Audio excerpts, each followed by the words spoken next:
Hey everyone. I haven't done one of these update videos in a while and had a number of people asking me how things are going. And holy moly, has there been a lot of stuff going on lately. No, I don't have a black eye. It's just the lighting in here right now. um, let me tell you about my last 10 days. Today is Saturday the 8th and of March. And last Tuesday, about 8:30 in the evening, my stomach started just kind of a little ache, like I started wondering if I was maybe a little nauseated or something. And by 10:30, 2 hours later, I was calling 911 on myself. The pain got worse.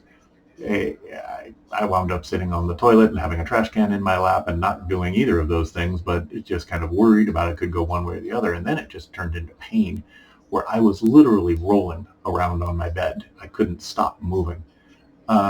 And it actually seemed to make the pain feel better. It was just all around my stomach, my back, is my abdomen. Um, we called our friend Diane, who lives 2 doors down. She's a retired nurse. She eventually said, "Do you want to go to the hospital?" And I said, "Yeah, I think so." And when I tried to stand up and I didn't even get up. I was like too shaky and too weak. And I said, "I'm going to call the ambulance on myself." And so I did two things for the first time. Well, I haven't been in an ER since I was 10 and I fell down and hurt my arm. And I've never been in an ambulance before. So I did that for the first time in my life. And they took me over to Tri-City. Pain got way worse. I was moaning and flopping around on the gurney. Oh my God. And there was a dude, you know, they wheeled us into a hallway. And there was a guy across the hallway from me, big, black, homeless looking guy. And the whole time he just had his hand up by his face, but I couldn't see what was going on. He didn't really say anything. And as I'm waiting and, writhing in pain, I hear him suddenly go, "Oh, it came out." I look over him and he's got like this 3-inch long piece of glass. And I didn't know this, it was in his eye. And he had his hand on it and it came out. I was like, "Oh," and all the paramedics like ran over to him and they got he got treatment right away. The doctors came over. I guess, just overhearing some of the conversation, that he had done some self-harm. They were requesting psych consults on him and stuff. And he had put this 3-inch piece of glass between his eyelid and his eyeball on the bottom. I was like, "Oh." So like I say, I just look over and he's got this big 3-inch piece of glass in his hand. It's like, "Oh, it came out of my eye." Ooh.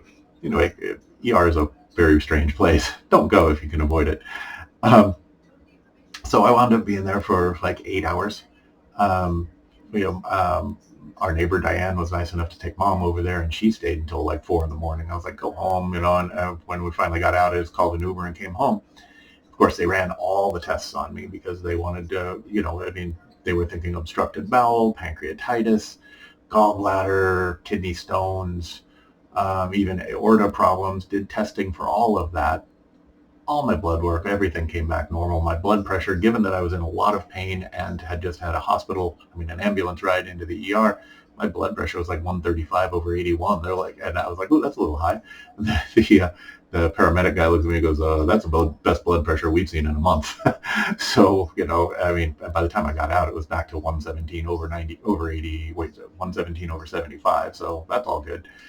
They said I have the cholesterol of a teenager. All right, good. But what they diagnosed me with was called, I've got to get it right, mesenteric panniculitis. I've never heard of it either.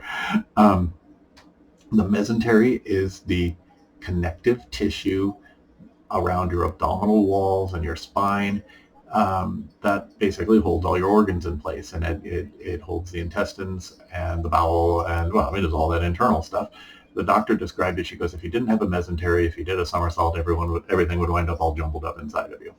Okay, so it connects everything together. It holds it in place. It's kind of like the packing material of your abdominal cavity. And I had swelling of that. So it was squeezing all of my organs, which is why, oh God, it hurt so bad in my lower back. I kept having my kidneys feel bad. I told the doctor, I said, "I feel like I ate the biggest meal I've ever eaten in my life." And then I just kept eating. And that's what it was. It was that everything was being squeezed. So, they put me on 5 days of steroids to get rid of it, and some pain meds, which are also anti-inflammatory. And within a couple of days, it was gone. And it's so weird. They don't know what causes it. The only correlations that they see are like 70% of the people who get it are men, and basically everybody who gets it is over 50. It's almost never happens in anyone in their 20s and 30s. But that's the only correlation, is over 50, and 2/3 of the time men. Fat people get it, skinny people get it, smokers, non-smokers, drinkers, non-drinkers, whatever. Really healthy people, really unhealthy people. They don't see any correlation with food. Those of you who know me well and know what arthrogryposis is all about, you might have heard words that flagged it, because it certainly got my interest. I was like, connective tissue. Arthrogryposis, my disability, is a connective tissue disorder. And so I've been doing research to see if there's any correlation or anything written about any kind of, correlation with arthrogryposis and this mesenteric paniculitis, but I haven't been able to find anything that talks, there's been nothing written about it. So, yay, lucky me. I got this weird thing that nobody knows what causes it. And it was strange. That was Tuesday night. And until about Saturday, well, camera's too high, you can't really see, but just about 2 inches to the right of my belly button, it literally just felt like someone was putting their thumb in my stomach, and just kind of lightly pushing on me. So I had like one little area of, still swelling internally there. And then literally Saturday afternoon, all of a sudden I went, hey, it's gone, and I didn't notice it. And it's been fine for the last week. So, I'm not arguing. But that really freaked me out. And I got to tell you, spending 8 hours in the ER, right, because I got there about 11:30 at night and I left at 7:30 in the morning. Whew. And I have to say it was really horrible on Mom, because, Diane stayed for a lot of it, but, Mom was just like, what are we doing here? Why can't we go? What are we doing here? Why can't we go? You're sick? Where are we? And it was just on repeat for hours and not a wink of sleep. And so that was crazy making. Oh my God. And then when we got back, she hadn't had any sleep, and I fell immediately asleep, and she went out for a walk and got lost. So we had to find her, and, neighbors found her and brought her back, and, I had to explain to her. I mean, literally within 20 minutes of the time we got home from an Uber, I was like, well, I was in the hospital all night, because she said, how come we're so tired? How come I'm so tired? And I said, well, we didn't sleep at all. Why did we sleep at all? We were in the hospital. We were in the hospital? Within 15 minutes of the time we got home, she had no recollection of any of it happening. So that was bad. I'm fine. I feel fine. Like I say, I took 5 days of steroids, anti-inflammatory, and they gave me pain pills, which I used one day and I never used again. And now I just hope it doesn't come back. That was so weird. So that was last week. Yesterday, jumping forward, Mom walked out the door at 8:15 in the morning, and at least the sun was up and bright, and it was somewhat warm. But I'm like, okay, where the hell's Mom? She didn't come back. And I called her cell phone. I didn't hear it ring here, but she didn't answer. And so I called a couple neighbors to see if they could see her or anything. I couldn't find anyone. Some time passed. I thought to try her cell phone again. I don't know why. I called her the second time, but that time she answered. So she just didn't hear it the first time, or what? And she said she was in a, I'm looking outside because I'm looking at the area she was in.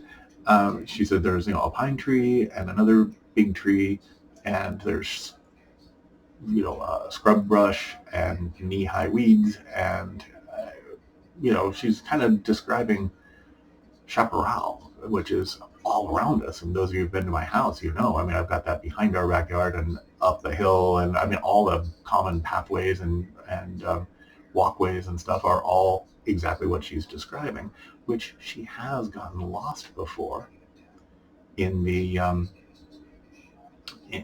in our community. She got lost behind our backyard, between our house and the houses on the next street, and she was like 3 houses down. This was a few weeks ago, and I went out in the backyard and just hollered out, hey, Mom, and she's like, what? Because I'd been talking to her on the phone and we couldn't figure out where she was. She was 30 yards from our house. So I was thinking she was something like that, but also there's parkland around us and natural reserves that back up to our community that are, 2 miles of that kind of stuff. So I didn't know if she had gotten, I didn't know where she was. Very long story short, wound up getting the police involved because I could not guide her back. She had sat down um, and couldn't get back up. She's been having problems getting off of a low couch lately, but she sat down in mud and couldn't stand back up, and she wasn't like even making an effort to stand up. She just said, "Oh, I'm really tired. I'm thirsty. My mouth is so dry. I can't stand up." I was like, "What's your mouth have to do with standing up? Get up." And I couldn't get her to stand up, and I couldn't even get her to try. And I'm like, "Mom, if you're just going to sit there and not do anything, what are you going to do? Just hope someone stumbles across you? You're in the middle of nowhere." And she could see houses off in the distance, but she wasn't moving toward them. So I wound up calling the police, and they looked all around for her. They got on the phone with her. They couldn't, like me, they couldn't get enough of a description. I see a tree.